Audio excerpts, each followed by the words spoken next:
Salut les Madridistas, salut à vous, bienvenue à vous pour ce débrief, les amis. Arda Güler, le Turc qui arrive à Madrid grâce à une remontada digne du Real Madrid. Le mot remontada, le Real Madrid l'a baptisé, l'a rebaptisé et ça appartient au Real Madrid. Le Real Madrid a quelqu'un qui est aussi important que Florentino Pérez. C'est Calva de Sousa, Junior Calva de Sousa, le responsable de les meilleurs recrutements du Real Madrid à l'international.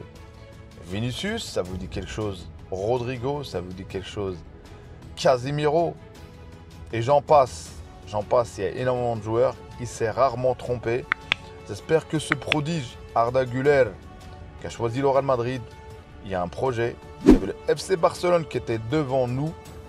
Mais sauf qu'aujourd'hui, le Real Madrid est quand même au-dessus au point de vue financier. Que le Barça ne peut plus faire ce qu'il pouvait faire avant, à crédit, à tout ça. Donc le Real Madrid, aujourd'hui, frappe un coup. Pourquoi c'est un coup? Parce que le Real Madrid ne veut pas se faire avoir comme avec Mbappé. Il veut tout de suite prendre les prodiges. On a l'exemple que ça paye finalement. Rodrigo aujourd'hui au niveau qu'il est. Vinicius. Donc ces choses-là me font que le Real Madrid, sur le futur, il y aura des bonnes choses. Place à la vidéo. Arda Güler, ce qui frappe déjà, c'est sa technicité. Ce qui frappe, c'est un petit gabarit. C'est pour ça qu'on compare peut-être à Messi. Et c'est qu'aussi sa capacité de frapper. Mais ce que j'ai vu, moi, en regardant un peu les vidéos qui tournent un peu sur Internet, c'est son placement sans ballon. Et moi je faisais pas trop attention à l'époque, mais aujourd'hui je sais que c'est important. Le placement sans ballon, c'est qu'à chaque fois quand il reçoit le ballon, il est libre, c'est-à-dire personne peut, et quand il est près d'un joueur, le crochet à la Messi, le crochet, tout ça. Donc espérons que lui baptisera son nom, on dira pas à la Messi, on dira à la Güler. Donc ce qui s'est passé, le Real Madrid a envoyé son agent international, son agent qui s'occupe de tout. Il a été là-bas à Istanbul, j'en sais quoi. Bref, il a discuté avec lui dans un kebab. Ils ont mangé un bon kebab. Et à la fin, affaire conclue pour le Real Madrid. Ce joueur, pour moi, pour qu'il progresse, ça reste mon avis, c'est qu'il faudra peut-être le prêter. Il faudra peut-être, s'il n'y a pas moyen, s'il n'y a pas un temps de jeu conséquent, à part s'il y a un autre projet que je ne suis pas au courant d'ailleurs de le faire jouer un peu plus. Mais vu la densité qu'il y a aujourd'hui de joueurs de milieu de terrain, donc de le prêter à un club espagnol. Pas un club, j'en sais quoi d'autre, anglais ou quoi. Un club espagnol pour vraiment s'acclimater. C'est-à-dire, il y a un club qui joue les hauts tableaux, qui joue au minimum la Ligue Europa.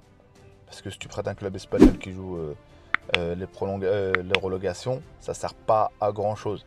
Donc, il faudra le prêter dans un club comme Séville, comme le Betis, comme quelque chose comme ça, et voir sa progression. Parce que j'ai pas envie que son destin, ça soit le même que Kubo. On a déjà entendu parler, on parlait d'un prodige, on parlait de tout ça.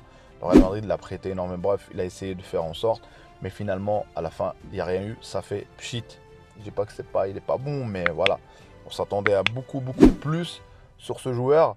Donc, Arda Güler prêté dans un club, exemple Séville, Betis Séville, il prend ça, il progresse là-bas, il s'acclimate, et pourquoi pas le faire revenir, et vraiment de l'intégrer dans ce noyau, l'intégrer dans ce milieu de terrain magique, ce milieu de terrain de jeunesse, ce milieu de terrain de...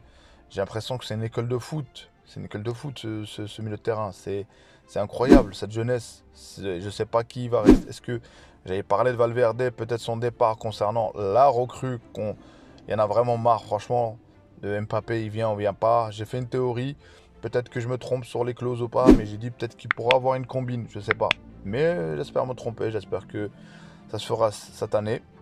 Pour nous, pour l'arrivée de Mbappé. Arda Güler, son apport il est médiatique déjà. Son apport, il est déjà aussi ce que lui va apporter pour le Real Madrid. Je pense, voilà, le fait que le Real Madrid pourra donner l'exemple, c'est-à-dire lui, toute la jeunesse, chaque prodige voudra venir au Real Madrid s'il y a une réussite concernant ce joueur. Donc il est important, le Real qui a misé sur ce joueur, ça sera important pour le présent et le futur. Donc voilà.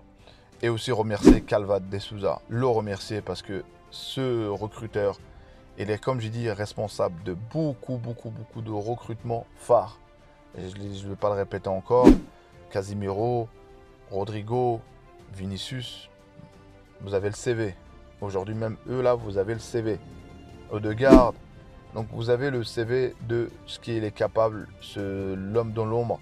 Et c'est pour ça que le Real Madrid tient ce rythme dans ce bourbier financier, c'est-à-dire avec les City, avec le PSG, c'est-à-dire des clubs no limit, des clubs qui peuvent poser sur la table, et en sachant qu'il reste encore quelques joueurs, je ne dis pas qu'ils viennent gratuits non plus, mais quelques joueurs, ils ont la notion de venir dans ce club. C'est-à-dire, il n'y a pas que le salaire. Bellingham, vous avez l'exemple. Bellingham, on lui proposait beaucoup plus à City, mais finalement, il a fini par choisir le Real Madrid. Ça prouve qu'il y en a, ils gardent leur rêve, il y en a, ils veulent tenir leur rêve, ils veulent jouer dans le club où ils veulent. Alors que Mbappé, aujourd'hui, on lui demande de faire des sacrifices, mais il ne pourra pas. Moi, le truc qui m'intrigue concernant Mbappé, c'est que tout le monde se couche. Tout le monde derrière lui, tout le monde, tout ce qu'il fait, alors qu'en sachant que Haaland, la saison de Haaland, elle est 100 fois meilleure que lui, notamment en club, notamment le triplé qu'il a fait.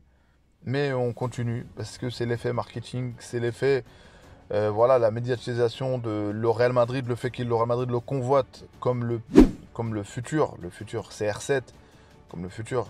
Donc c'est pour ça que ça a monté et c'est pour ça que j'avais dit, il s'est servi de ça pour avoir son salaire aujourd'hui.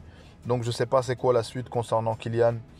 Je pense que d'ici 2 semaines, on saura vraiment ce qui va se passer. Mais en tout cas, l'essentiel c'est sûr, c'est qu'on a un prodige. On a mis la main dessus grâce à une remontada. Et j'espère que ce joueur-là, pourquoi pas un crack qui vient directement, il nous faut montrer de quoi il est capable. Championnat turc ou pas, même en Liga, je fais la même chose. Donc voilà, pour ceux que partagent mon avis, commentez, dites-moi votre avis. Et pour ceux qui c'est la première fois qu'ils me découvrent, moi c'est Abdelfoot, ça parle de football, ça parle du Real Madrid, mon club de cœur, le meilleur club au monde. C'est pas moi qui le dis, c'est les chiffres. Le club le plus suivi au monde, c'est pas moi qui le dis, c'est les chiffres. Donc voilà, si vous avez apprécié le contenu, mettez le petit like, abonnez-vous si vous avez encore une fois apprécié, et voilà, et commentez, et ça fait plaisir.